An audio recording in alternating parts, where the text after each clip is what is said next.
Terry, I had a question. Sure. Has there been any times where you expected something done in a certain way and that didn't happen?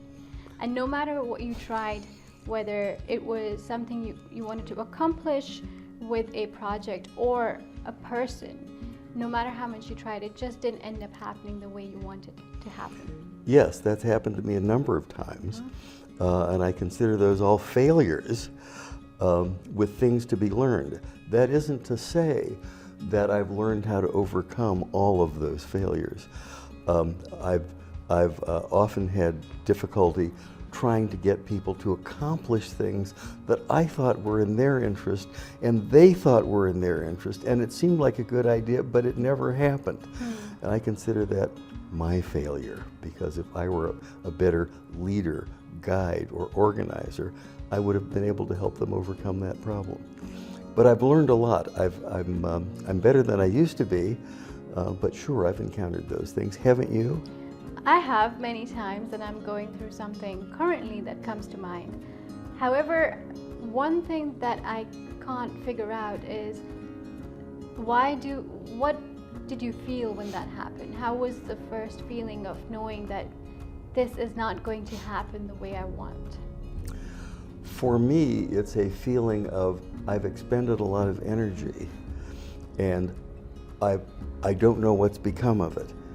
And the notion of having to restart on the same thing again and invest more energy in it is a decision that has to be weighed very carefully, because you don't want to keep doing the same thing that isn't working. But on the other hand, if you try it a little differently, maybe you can get it to work this time. That can be either a great liberation or a great trap, and Right. you have to watch both.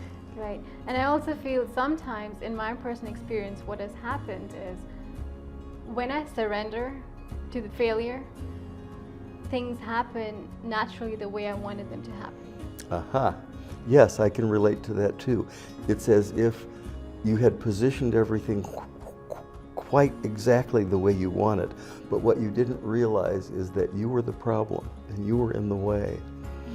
And as good as the intentions are, you have to back off and let things unfold sometimes naturally. Right. Because if they do, somehow the universe has a better idea about how to do it than we do. Absolutely.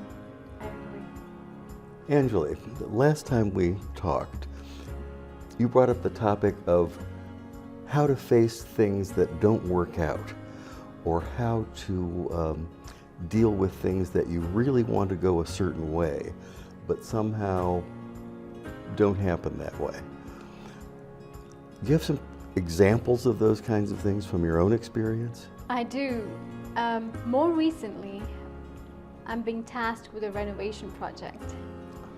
And it's been going on for 6 months, and it's not a big project, it's a very small project. It's renovating a loft. What I ended up surrendering to is no matter what I do, the project doesn't move according to the speed that I expect it to move. And 6 months down the line, I've realized maybe I should just surrender and see how things pan out. What would you say? I had a very similar experience, and I'll let you tell me how yours worked out, and then I'll tell you how mine worked out. Right, so when the project started, we were having a lot of contractors come in to look at the job. They coded us, and every single time we hired a contractor, something or the other came in the way, and the contractor abandoned the job. And we also parted with a lot of money. 6 months down the line, the project grew from what it was supposed to be, just a renovation of a living room, to now renovating a bathroom. And what happened is, after having gone through 6 rounds of contractors, each one of them having abandoned the work because either we weren't happy with what they were doing for us, or they weren't happy with how much we agreed to pay them, I realized, am I getting agitated, or am I expecting things to go this way because this is the only way I see it happening?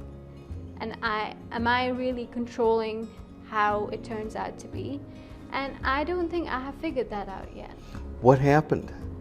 It's not finished. Uh-huh.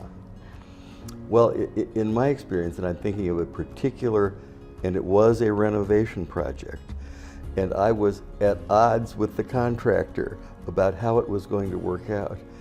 And at some point I thought, you know, maybe I'll just let them do it their way. And I sort of backed off and just said, okay, you do it your way. Turns out they knew a whole lot more about it than I did. And the project came off well and on time and on budget.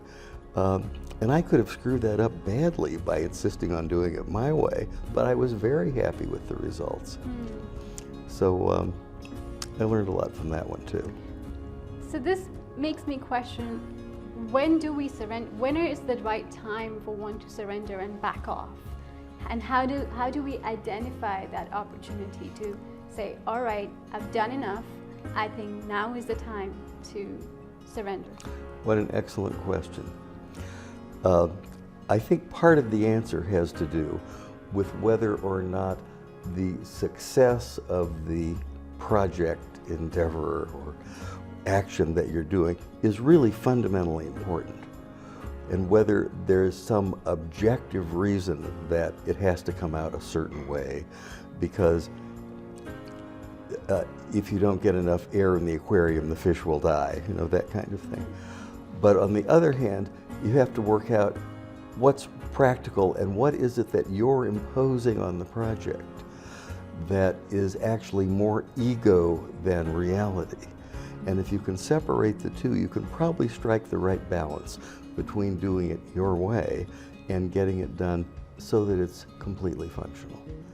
That's how it seems to me. That may be easier said than done, but there's always a point where you wonder, am I just too invested in this to get it right?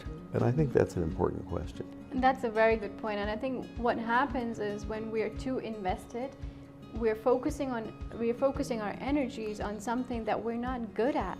Mm-hmm. Right? When we have... Yes, and we're all caught up in ourselves and our view of the situation and our view of how it should come out. Right, that's a good point. And so, how would you say one should take a stand back, and when should one take a stand back in that process? Because when you're in it, you're too much in it to actually even consider standing back from it. And so what point do you realize that now it's enough, I need to stand back? Well, I think one measure is to ask yourself, how intensely do you feel about what's going on? And the stronger you feel about it, the more attached you are to a particular view of it, rather than how it may or may not be good to come out. Does that make sense? Absolutely. I think that's the point. Often our problems come from our attachments. And a quick way to look at that is to always ask yourself, how strongly do I feel about this? And the more strongly you feel about something, the more of a hook it has in you. That's a good measure.